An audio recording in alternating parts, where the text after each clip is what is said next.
Ah!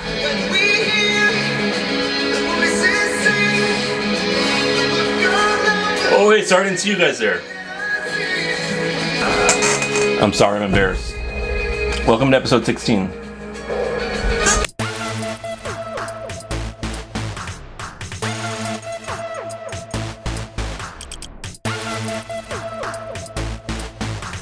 Welcome to episode 16. Today's episode is going to be on the impact of youth sports and selects teams on not just football, but whatever, baseball, football, on the impact of it on high school sports and the best fan bases in South Texas. Y'all participated a lot on the youth stuff. There's a lot of comments, not as many on the best local fan bases, but I post my stuff on another forum too, where people talk sports, not just Facebook, and I got more responses there. I'm going to read some of those also, but I guess before I read people's comments, I'll just say my opinion on the youth sports and the select team stuff is just, it's not every coach is bad, obviously. It's obviously it's not all bad. You're getting practice, you're getting reps in before you get to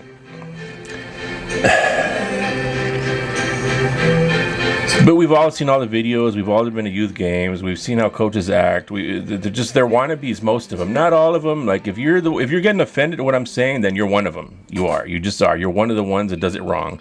If you're not getting offended, then you're. I'm not talking to you. You're one of the good ones. But if you're getting offended at what I'm saying, you're one of the ones that does it wrong. Stop screaming at 8-year-old kids like they're 18-year-olds.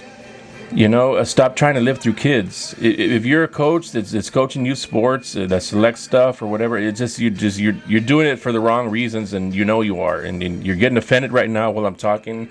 If you're one of the ones doing it for the wrong reasons, when you're 6, 7, 8, 9, 10, you need to be getting taught the basics.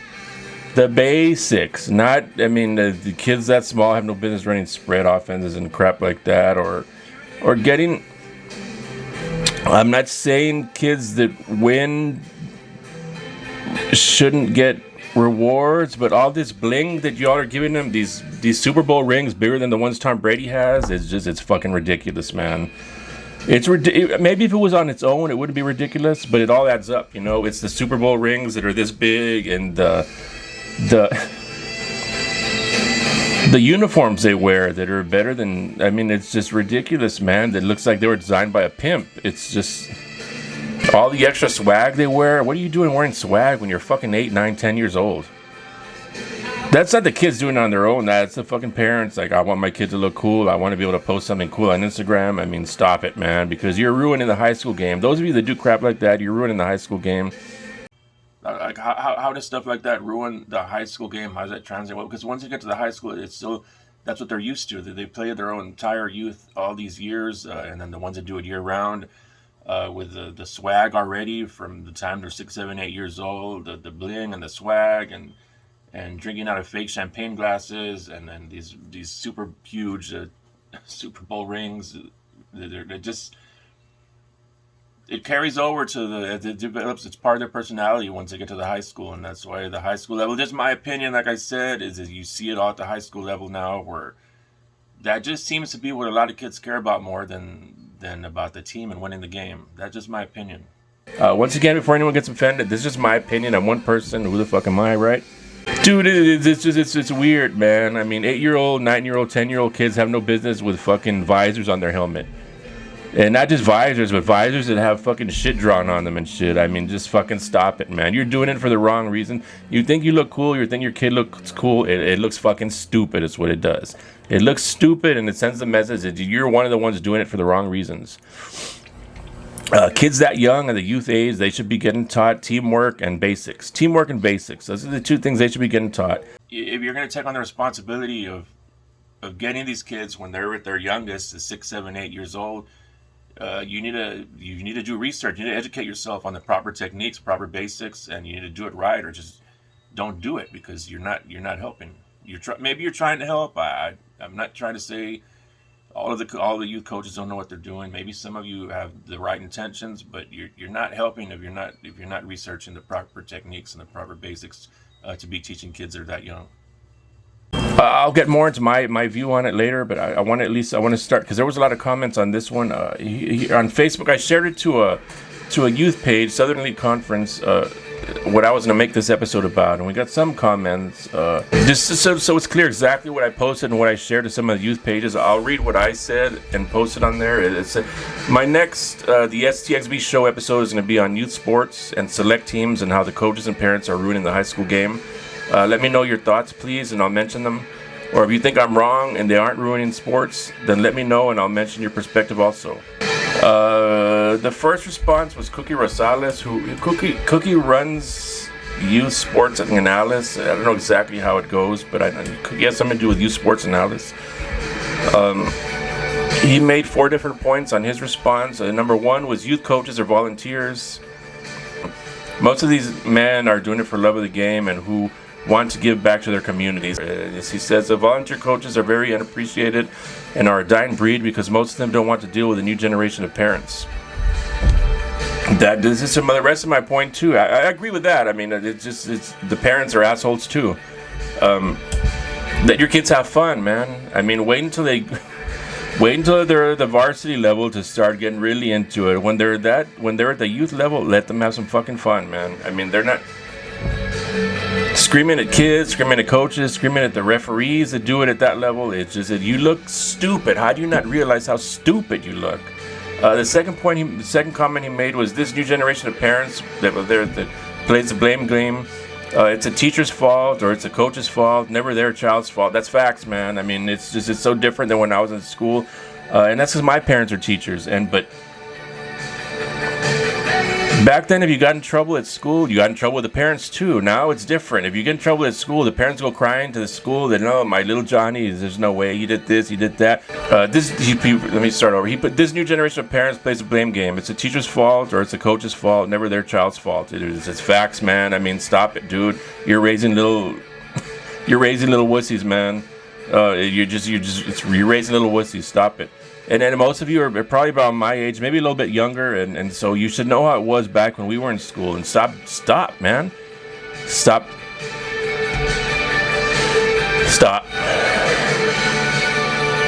Lots of them coach from the stands, or they will tell kids that they don't have to listen to their coaches. Facts, man. I mean, we see it. I've been to enough youth games to see that shit. You aren't... Your kid isn't what you think he is. It's just not. They never are. The third point he made is when you and I played ball, our parents said, here's our son, make him a man. They didn't interfere or poison us like these parents do nowadays. We earned our spots, nothing was given, it was earned. Today, if a player isn't starting, they will move to another school, which is a joke. Facts, man. That's what my last episode was on. Well, a lot of my episodes have been on that and all the transferring that goes on when you're not going to start at this school or you want to go to another school or it's not even just that. It's just coaches recruiting. It's just, man, that just ruins the game, man. We earned our spots. Nothing was given, it was earned. Today, if a player isn't starting, they will move to another school, which is a joke. Whatever happened to competing for a starting position, exactly. There is no sense of loyalty or tradition anymore. Facts, man. Facts, especially if you're from the Corpus area. But it all stems from how these kids are being raised. Facts. It's the parents. Stop blaming the schools. Stop blaming the coaches. It's you, fuckers. Stop it. The fourth point he made was select sports is just what it says it is. It's for the advanced players who are playing their sport at the highest level. All kids have to start from the bottom and learn the fundamentals of the game. Once they have done that, then they can consider playing select. I think every great high school program has had a great youth program that serves as their feeder to their programs. I'm not going to agree with that, man. I mean, it's this... Great feeder systems for sure, but at the school level, not at the youth sports. That has nothing to do with the school or the select stuff. The select stuff, and the point I made to him is I will definitely mention this post. The pushback I will give is that the players are way too young to be getting told they're advanced or not. And that's facts. That's just my opinion, but I think it's facts. When you're being told you're better than this kid or that kid at that age, all you're doing is creating quitters. That's what you're doing. And some of you might take the approach that, well, look, it's good to weed out the ones that are going to be quitters at that age. Bullshit. You don't think the way you do at age 8 is the way you're going to eventually think at age 18. You just don't, man. I mean, when you have all-star crap and select crap and you're creating super teams with 8, 9, 10-year-olds, that's fucking bullshit. This is on everybody. I'm not like talking to this one guy specifically. This is on all the youth coaches that do this crap, and you know what you're doing. You're creating quitters, man. That's all you're doing. You're alienating the kids that aren't selected to these teams or that teams or the All-Star team or being given preferential treatment, and they end up quitting without ever realizing their full potential. Because you don't know what the fuck you're going to be at age 8 and 9 as you do when you're fucking 17 and 18. I mean, just you parents and coaches in the youth level that do that shit, is you're fucking ruining the high school game. And that's my opinion. And like I said, it's not all of you. Some of you are legit there for the right reasons, and you are there. You care about your kid learning the basics, but this man, it's just there's so many comments that I don't want to. I'll rant at the end after I read all the comments. John De Leon responded, "It shouldn't alienate them. The kids at a young level have a love for it and want to play or continue to learn. Some have parents that have dedicated themselves to better the kids. The worst thing a parent can do is force a kid that doesn't like the sport to continue to play. Any kid can play so long as they are willing to learn and be critiqued." Once again, I mean, I'd push back and say you don't know what you are at age 6, 7, 8, 9 years old. It's just that's too young. And also the year-round stuff, man. If you have your kid playing year-round football, you're stupid. If you have a kid that young playing contact sports year-round, banging on heads year-round, and then on top of it, and then some of the weekends, it's a multiple games a game, banging on each other's heads. It's just your parent that needs to be slapped. Let your kids play another sport. This year-round football crap, year-round baseball too is just stupid, especially if you're a pitcher. That's why all these young people are having Tommy John surgery nowadays all the time. It wasn't like this when we were younger, because kids weren't playing year-round sports, year-round of the same sport when we were young. You played football during football season, basketball during basketball season, track during track season, baseball during baseball season. Year-round specializing in one sport, you're not helping shit. I shared this to also the STX. Let me see. I don't want to say it wrong. I also shared this post to the one that has more to do with like the Corpus area, the new STX Youth Football Facebook page, and no one wanted a part of it. No one commented shit because they all know that the post I made was right. It's a bunch of parents and wannabes, coaches, wannabes that do it the wrong way, and you're ruining the high school game. That's my opinion. Let me get on reading some more. You know what? Let me go to my own Facebook page, the South Texas Bloodsport Facebook page. Let's see, Steven, I don't know how to say this last name, man. Steven, and his last name is spelled HRNCIR. I believe this guy's varsity coach in Cal Allen, actually. Steven HRNCI Hernister, I don't know how to spell Junior, commented, "Kids' interest starts to wane when they're used to run through tunnels and smoke machines, etc., and Pop Warner. And then they get to middle school where the budget barely lets the coaches get enough basic pads or jerseys. It's no frills due to budget constraints, and kids quit because it doesn't compare to how it used to be." Rod King Sr. commented, "They teach them how to jump ship when something don't go their way or when the team is not winning." Facts. We see all that jumping ship, or especially around CCISD. Laz Garcia commented, "There's training programs on almost every corner." There really is, man.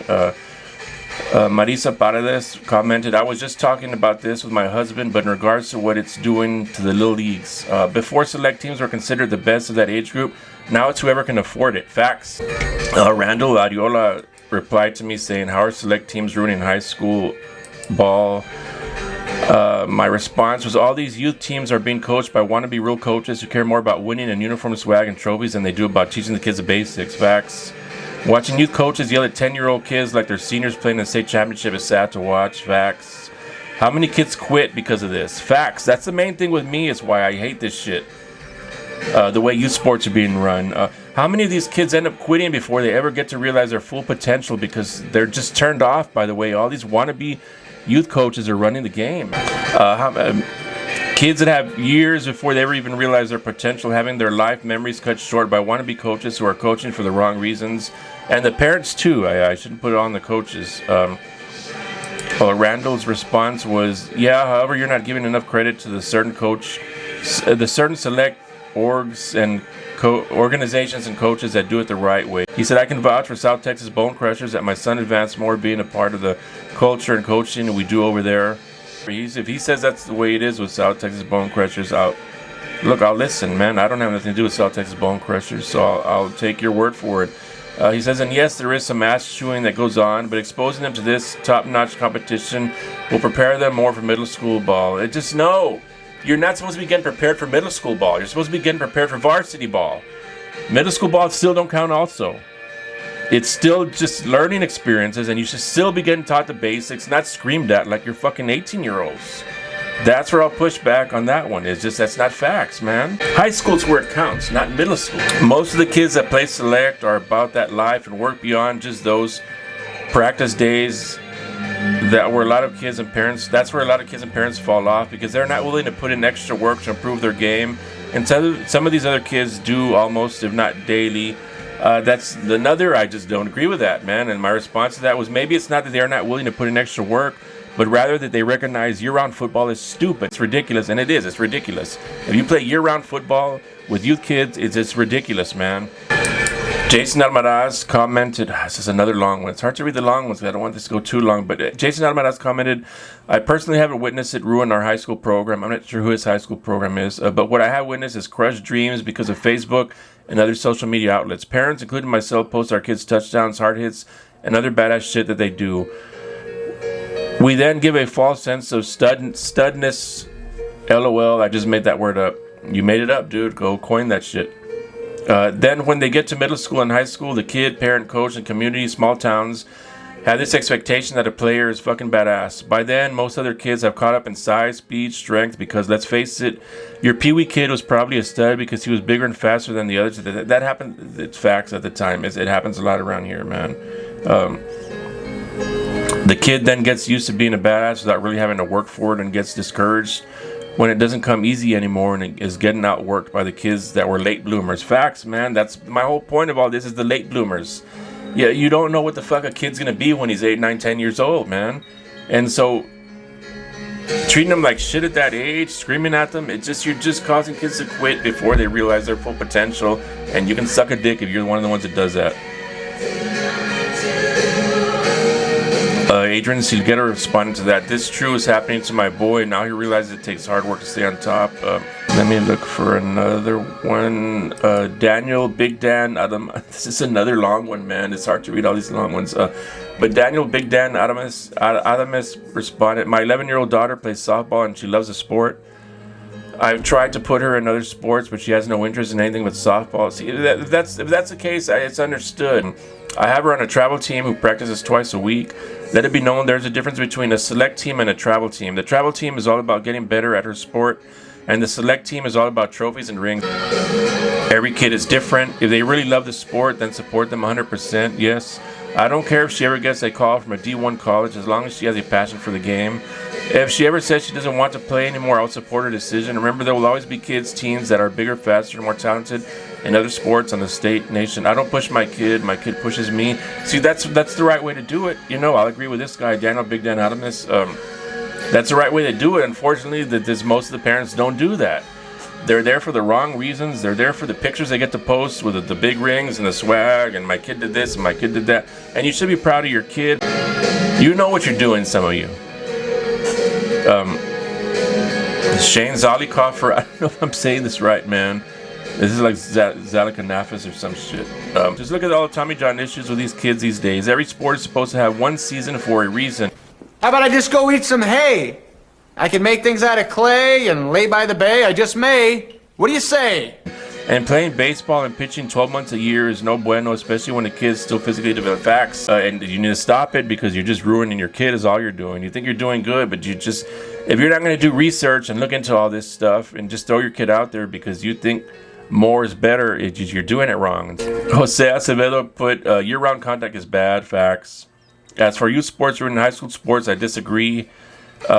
Some coaches can ruin youth sports if they are teaching bad techniques. Yeah, that's really what I meant. I shouldn't have made it seem like all coaches in all youth sports are ruining the high school game. They're not. That's not what I mean. I think I've explained myself. Hey, but you do have to have some good coaches that teach proper technique that gets them ready for the next level. It has been, in my opinion, that it's the parents that ruin it for youth sport. It is, but yeah, it is parents too, man. I mean, we've seen all the videos of the fights and the screaming and trying to coach from stands. I mean, shut the fuck up, parents. Shut the fuck up. That's about. I'm trying to remember if I posted anywhere else that I can go look for comments. I think that's about it. And even if it's not, that's enough reading of comments. But I mean, I'm not trying to tell parents how to do their job, coaches how to do their job at the youth level. I don't do the youth coaching. I'm not a parent. But it's just, I'm telling you from an opinion from the outside looking in, you look like idiots. Some of you, not all of you, obviously, not all of the coaches, not all of the parents, but some of you do it for the wrong reasons. Some of you are there for the Instagram posts, coaches and parents. Some of you there to lift your kids. It's the wrong way to do it, man. If your kid wants to be in a sport, stick him in the sport. And if he lasts, he lasts. If he doesn't, he doesn't. You shouldn't be pushing them to do shit they don't want to do. Especially the year-round crap. Year-round football is stupid. Year-round baseball, if you're a pitcher, is stupid. There's other sports to get into, man. You get into running track. Those summer league track leagues that are around also prepare you for football and other sports, get you in shape. It's wrong, man. That's just my opinion. You know what? I'd make it to a couple of more comments because there was another post I had made on a high school football forum. These aren't people's actual names. These are forum names that you create. GP King, a GP fan, posted. It's too early to play football before 7th grade, in my opinion. I posted that also a few months ago, man. Before 7th grade, you shouldn't be playing contact football. Kids should play soccer, basketball, and baseball before 7th grade. Let the kids grow instead of banging heads early. Soccer is a great sport for growing kids in a sport. It's a lot of running and coordination and foot control. Facts, GP King. I feel that playing soccer is great for kids growing. Teaches them concepts and how to play when tired early. Facts, man. You're running all over the fucking field non-stop in soccer, man. I personally seen kids get burned out early and not play football later. Facts, we've all seen it. If your dreams are to make the eventual team your kid will play high school ball for better, you're not doing that. You're not doing that if you're doing it the wrong way. You're ruining it. GP John, another GP fan that's on this forum, posted, when my son was playing Little League, there was a player in GP whose father thought he was the next Jared Dieter. Nolan Ryan and Ted Williams all rolled into one. Played Little League and select ball year round. His dad told me in all seriousness, when he was just 12, that their plan was to see who would draft him out of high school. He's a fucking 12-year-old man. And they didn't like the team contract. He would go play major college ball for a year, then go back into the draft. The kid ended up never playing an inning out of high school.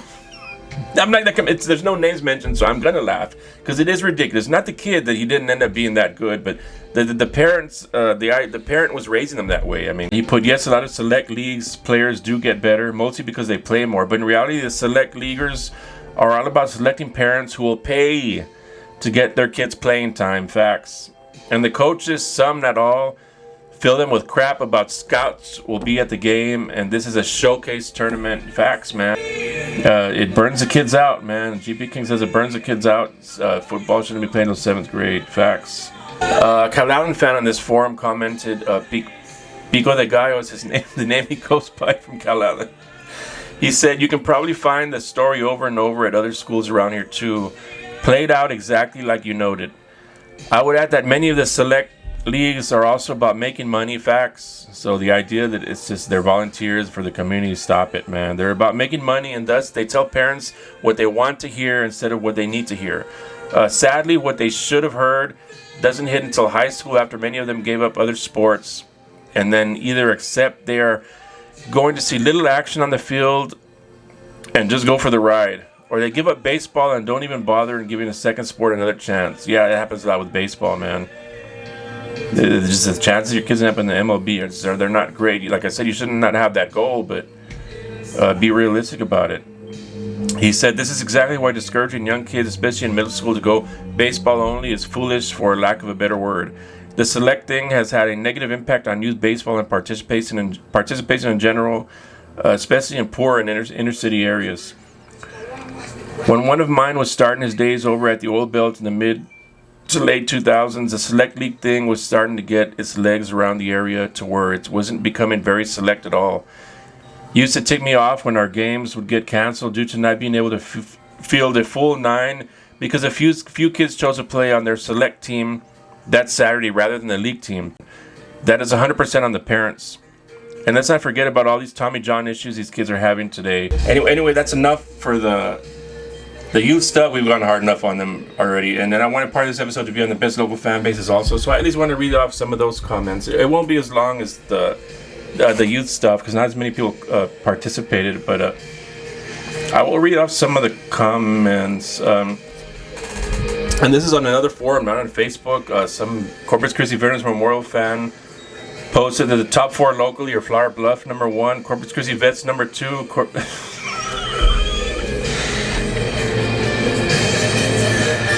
Already disqualified. If you think Corpus Christi Vets has a number 2 fan base in the area, just fucking stop, man. Miller number 3, stop. Calallen number 4. And he put that 1 and 2 are way above 3 and 4. So Flower Bluff and Vets, like the 3rd and 4th best fan bases aren't even close to Flower Bluff and Vets. Stop it, man. Stop it. I'm talking about regular average support, not. And this goes to the Corpus schools because you're the one city around here, 350,000 population. Not what you get when there's only one Corpus school left in the 3rd or 4th round of the playoffs, and the game happens to be here, or when it's Miller versus Vets in the 3rd round here in Corpus, and they're the last 2 standing, and then you have a city of 350,000. They're gonna. I mean, I'm talking about your regular fan support. The Miller fan support it's better than it used to be, obviously, because they're winning now. But it's not that great if they're not the last team left standing around here in the playoffs. Same thing with Vets. I don't even know what to say about Vets. I mean, stop it, man. You've been to school for like 2 seconds. You're not the number 2 fan base in the area. This is a Corpus Christi Vets fan on some other forum that goes by CC Warcat. Flower Bluff is a good choice. I wouldn't. It's hard to judge them. Their home games are packed for sure, but it's because their stadium is small, so it's hard to. But you can't blame that on them. You know, they just. I mean, Flower Bluff needs to add seats to the home side because it's just the fans deserve better than to have to stand around the fence like they do. It is always packed. I'm not going to dispute it. That's his opinion on that. At least he didn't pick Vets first, but it's just. Vets ain't even top 10, much as number 2, man.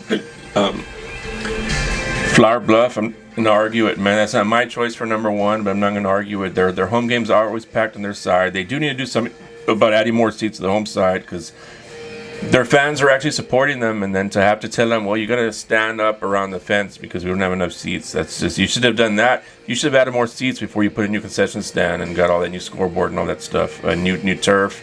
You needed more seats, man, to accommodate the fans you have. Warcat 82, I think he's a TM alum. His top 5 are Calallen number 1, and he put in his experiences, is what he's saying. Calallen number 1, Flower Bluff number 2, GP number 3, Sinton number 4, Calhoun number 5. And the most annoying fan base is Tolosa Midway. That says a lot because he's from Tolosa Midway. Let me get back to my page so I can get on the comments that people wrote there. Chris Hernandez responded, and as far as all sports go, he put Sinton. I don't know if this is in order because he didn't put 1, 2, 3, 4. He just put them, but maybe this is in order for him. He put Sinton, Calallen, GP, Flower Bluff, and recently CC Vets. I just don't. Sorry, that's not true. In football alone, it's Refugio. In baseball, it's Robstown, Farfurias, Bishop, and Moody. I'll take his word for it. Maybe he's been to some of their games. I don't go to any of those other teams' games. We all know Robstown has a good following in baseball. Britta Cantu posted Refugio has a dedicated fan base. I've never been to a Refugio game other than I went to one of their games, but it was in George West, so I don't know what kind of home support they have. I went to their game when they played Shiner in the playoffs this last year, and that was packed, but it was in Victoria, and it was. I mean, let's be honest. Most of the people that were packing that stadium were like non-Refugio or Shiner fans, so it's just hard to get a gauge for that. David M. Kokoda, I don't know, I'm probably not saying that right, said, I know Flower Bluff, Miller, GP, and Vets in this immediate area. He's a Vets fan, so I get why he's saying that, but it's just you're not up there. In this immediate area, get a lot of support, and probably Alice also, I'd imagine.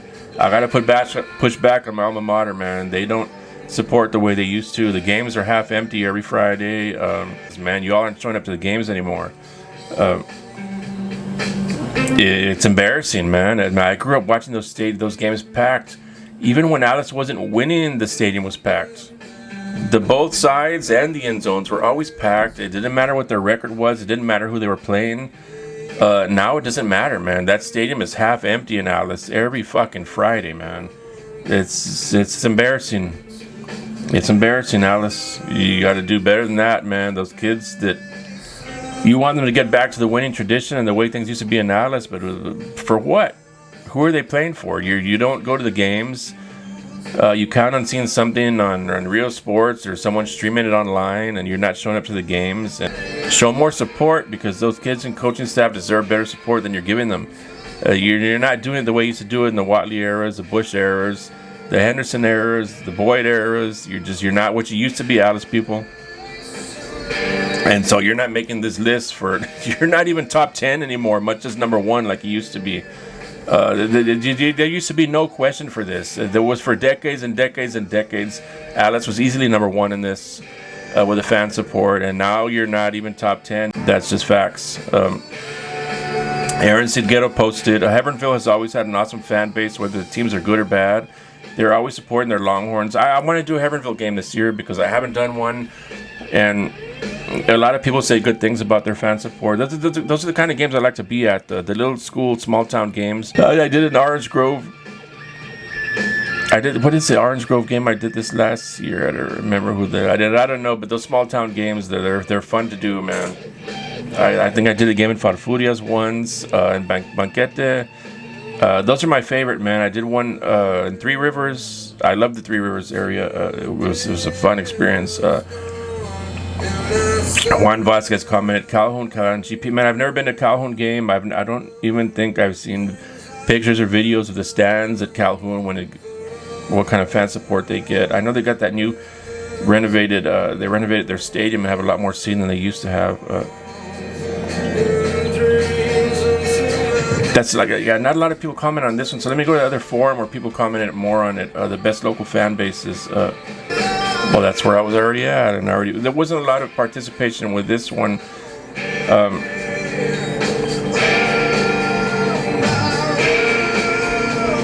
My own list, if I had to make like a top 3 for the best local fan bases, I don't base it just on one part of being a good fan, about screaming, being loud, or how many of you show up. I mean, you'd have to probably put someone like Sinton at the top. The Foothill would have to be up there, and Flower Bluff, in no particular order. I'd say teams like Sinton, the Foothill, Flower Bluff. Flower Bluff could do a little better job of traveling, but the home participation, like it's always packed at that stadium, was standing room only. And but maybe now that COVID's passing, we're in better shape than we have been. Maybe this season will be better. Maybe that had a lot to do with low participation numbers. I mean, all these kids that play, they bust their ass in the 100-degree heat during the summer, and they deserve better than the empty stands that they have to play in front of every Friday. Whether it's a winning program or not a winning program, there's something to be said of the motivation that fans give kids. And when kids walk out in the field and they see empty stands, do you think they're going to play as good as they would if the stands were full? Fuck no. So by not showing up, man, you guys are only hurting your own programs, man. I miss the old days, man, when the stands were full no matter who the fuck was playing. It could be a crappy program and the stands were full. And the stands had people holding signs and homemade signs on that butcher paper with a temper paint. And that's the other thing I miss is those butcher paper with stuff painted on it with the temper paint that the football teams used to run out to under the goalposts, like that old school stuff. The butcher paper, there was something different every week. These fucking blow up heads and blow up dolls. It was cool when it first came out. Like everything that first comes out, it's cool, but it's run its course. I wish these programs would go back to old school stuff, man. Not because like I'm old or the get off my lawn crap. It's just I hate stuff like that. But everything runs its course, and then it's time for something new again. That's about it. I think this is the last episode I'm going to do by myself. I think my friend should be back by next week. Brian with an I should be back by next week. It'll get a little more interesting, a little more fun to have someone to go back and forth with. We don't think exactly alike with our sports. We have our own opinions, and we're going to get into also, we're going to start having guests. Not this first one that we're back together, but yeah, I definitely want to start getting guests involved. We'll get fans involved. We'll get players involved.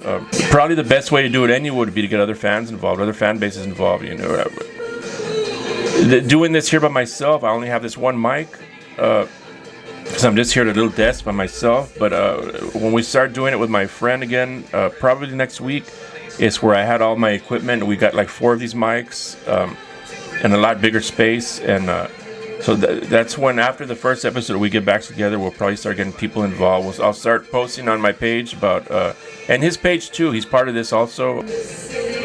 We'll start getting more involved. We're getting fans involved once we start doing these episodes at his house, where we have more equipment than this. So we got like I said, we got the 4 mics, 4 headphones. We'll get other fans involved, so you can give us your perspectives. You can tell your sides of the story. It's not just us up here running our mouths, giving our sides of the story. That's when it's going to be a lot more fun. There'll be barbecue involved. We'll cook first, so whoever wants to get in the show, I won't cook. My friend knows how to cook. I don't know how to barbecue. If you're watching this, dude, I'm sorry that I'm putting that pressure on you and saying you're going to barbecue also. We'll get his wife to make banana pudding. She makes badass banana pudding. If you come on the show. So just get your fan base represented in this page, and it'll be better for you. But thank you guys for following the page and allowing me to pleasure you with my words.